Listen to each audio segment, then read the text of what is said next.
Hello, I'm Matt and welcome to Badger Workshop. I don't have a fancy spindle sander, I just have this one that fits in my drill press. To change the belts, you have to take that metal bar out.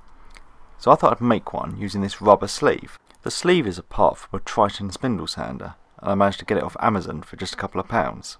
The sleeve slides over that aluminium rod perfectly, so I can cut that down to just slightly smaller than the tube. Some M8 threaded rod fits perfectly through the aluminium.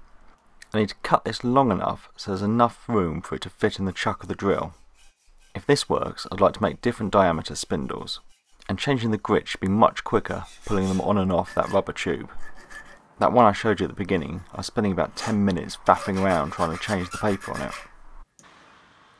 I put a nut and then a couple of washers on the end of the threaded rod, and then the aluminium tube could be threaded into place.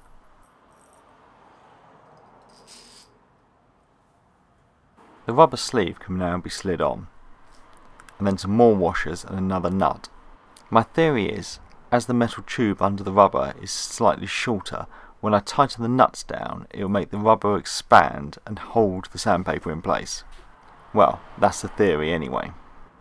You can buy those sanding sleeves very cheaply in many different grits and different sizes, and same with these rubber tubes.